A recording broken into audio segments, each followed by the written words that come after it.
Captain Lark bit his lip. He saw a village on the horizon. It was a small fishing hamlet. No dock that could take the Sapphire Swan. The sun was up, but he couldn't see anyone active in the village.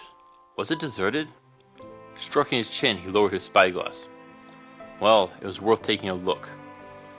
Above him, the sky sent a chill down his spine with the dark clouds on the horizon. It felt foul, an ill omen, especially with those birds, black ones, but strange, ones he couldn't place. He wasn't what's it called? An ornithologist? Yeah, that wasn't something he studied at the Toldian Academy. No, he preferred the dynamic arts. Lower a boat and let's take a look at that town. Maybe they can tell us where we are. Aye, aye. The crew jumped into action. Within a few minutes, Captain Lark was in a small rowboat with a few of his men. He watched his ship slip away from him as he went to land. Leaving the ship behind never felt right. The Sapphire Swan was his home. He had lived on it for years. Looking into the water, he found shadows swimming about. Weird-looking fish. Well, that shouldn't be a concern. There are tons of funny-looking fish. Seriously, just look at a hammerhead shark. The sea gods must have been drunk when they designed that. Well, the village wasn't abandoned due to the lack of fish. The mud squished under his boot as he stepped ashore. A couple of empty fishing boats filled the small wooden docks. The ground near the shore was littered with the bleached bones of whales. "Hello, is anyone there?" he asked the air and got no reply. Moving forward, he looked at the village. Several of the buildings were blackened from flames. Was there a battle here? Raiders?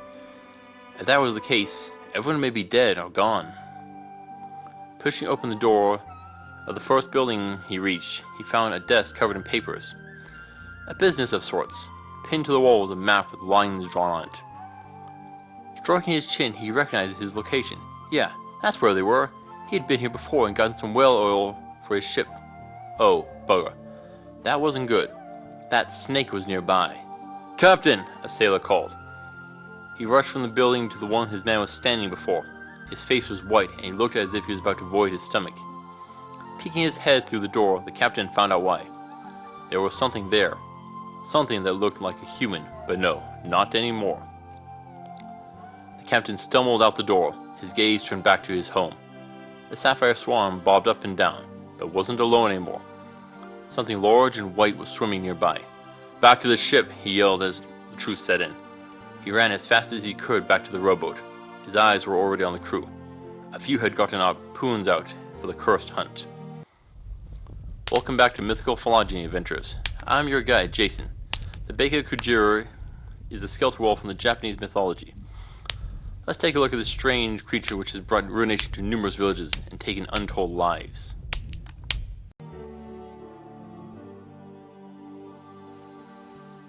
The Bake-Kujira is a skeletal whale born from vengeance against the fishermen. Yet it doesn't have any bones. No, when harpoons are thrown at it, they just pass straight through. A whale is a massive creature and brings in a fortune of food and oil for any village that is lucky enough to slay one. That is why whales have been hunted so heavily. Yet, whales are considered to be at least somewhat intelligent. This is the root of our problem. When a whale is slain, it can become wrathful. Anger and remorse flood it. This fuels the rise of the Bake-Kujira. The skeletal whale is animated by that anger. Simple in concept. In addition to the whale, it is accompanied by strange-looking birds and fish. Okay, so what is causing this? There is a never-ending supply of wraiths and spectral horrors born from the lust for vengeance of those who have wronged them. How?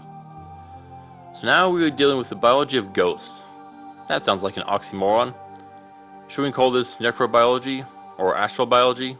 Not important. In theory, this is the opposite of raising skeletons. There you're reanimating the bones, but here it is the soul that is being animated, prevented from passing to the outside or being reincarnated. This means you need a phantom anger. There are stories of ghosts remaining because of having unfinished business tying to the mortal plane. Vengeance is a strong emotion, and could be worked into a spell that binds the soul. How is this spell cast? Is it a whale mage? Or just incredible emotion needed? I think the later. The former, I think, is unlikely. This could be improved by adding the souls of multiple whales to fuel the phantom, mixing and merging their essences together. This would require a repeated event. More than just being killed, but being killed in the same place. That could build up to the breaking point. Yet there is another problem. What is up with the strange birds and fish that form and follow the Bake-Kujira?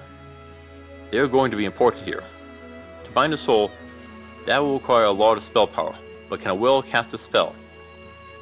Wielding magic takes a strong mind. A much stronger mind than I think a whale could muster. But what if the vengeance of other animals is added to that of the whale? Fish and birds eaten by the villagers. Well, then that could fuel the Bake-Kujira. Birds and fish linger around as parasites. But what if it is the curse breaking down and dispersing? The birds and fish being part of the curse breaking off on its own. If the requirement for making a spirit of vengeance is just out of the whale's limit, then the spell could be at fault and breaking apart, meaning that eventually the Bake-Kujira could fade away all on its own. This could be sped up by having the curse spread by the Bake-Kujira. The well spreads the curses, conflicts, and conflagrations to sailors. When they return to the village, the curse will spread through the population. It is drawn to those who have ended its mortal life. That could be the key to spreading the curse. Remember, whales are often killed for their meat. Meat that would be consumed. Meat which could be used to draw in the Bake-Kujira's curse. It says that the whale can only attack those who have harmed it.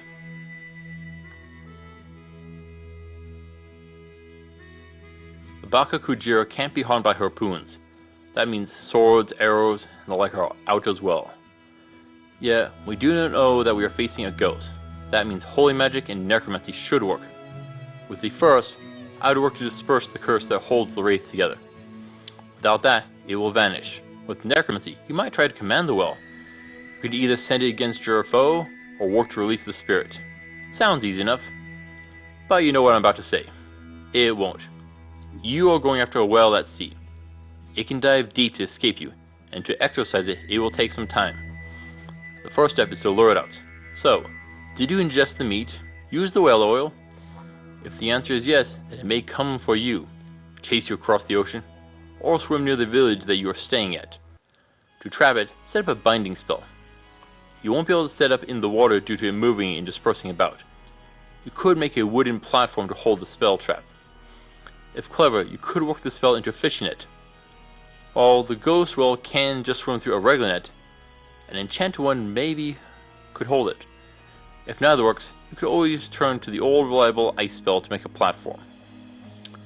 What if you can't exorcise the well? It'll curse you. Now, you have a choice to make. If you are cursed by the Bake-Kujira, what do? If you return to the village, you'll spread the curse to others. So you remain alone, and you'll be its lone victim. That is the logical choice. But not everyone thinks logically, and someone brings the curse back. Once more, you'll need a priest to cleanse the area. This may take a while, and each person will need to be treated. Separate them to prevent the curse from spreading. If you encounter a village suffering from fire and curses, keep your distance and take precautions.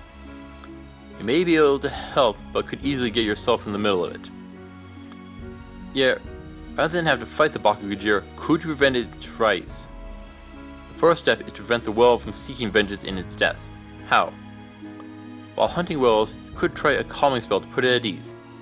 That would also make it easier to hunt the well. But would this work? That depends on the well. A second option is to make sure that you don't kill too many whales in one area. After you take a well, have your local priest try to soothe any spirits in the area. Being proactive doesn't hurt. Overall, the Bake-Kujira is a strange creature that needs to be handled with care. It doesn't just attack those nearby, but will go after those around you. Its curses can devastate a village if you aren't careful, but still, this could easily be a dangerous foe to face. And while the Bake-Kujira gets a well-deserved 8 out of 10 for difficulty, this is a beast which is best be fought before it is born out of spite. Even after it is defeated, its curses may linger.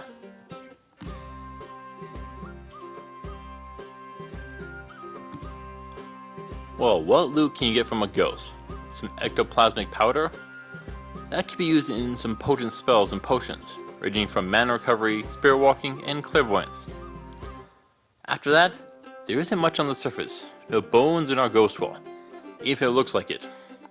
A hell haul at best. But if you are a powerful necromancer, one can turn the beast into your servant. Under this condition, you can unleash it upon your foe. Send it into their fleet and let their living curse run amok. But be careful, even under your control, the Bake-Kujira could let its curses sneak back to your ranks.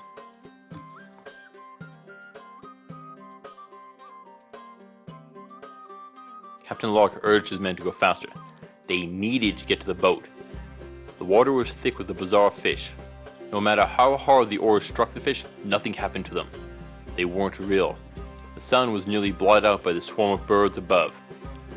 Shouts could be heard from the crew. The skeletal whale rose up and crashed back into the water without making a wave.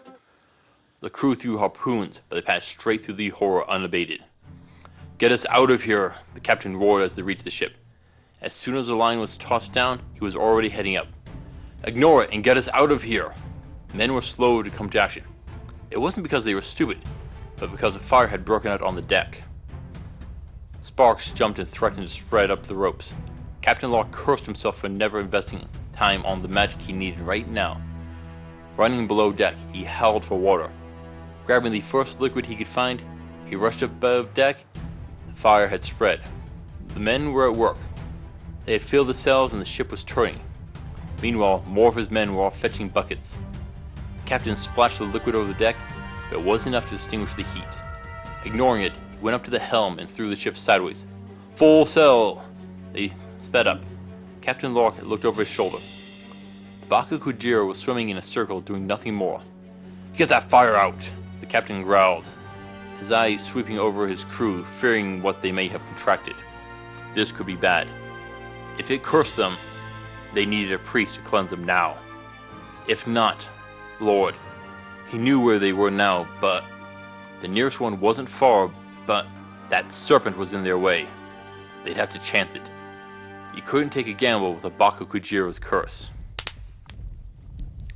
Bake-Kujira is a dangerous foe at the best of times, one that is best avoided. Thank you for watching, adventurers. Please come back next week where we shall take a look at the sea serpents. Until then, I'll see you on the roads.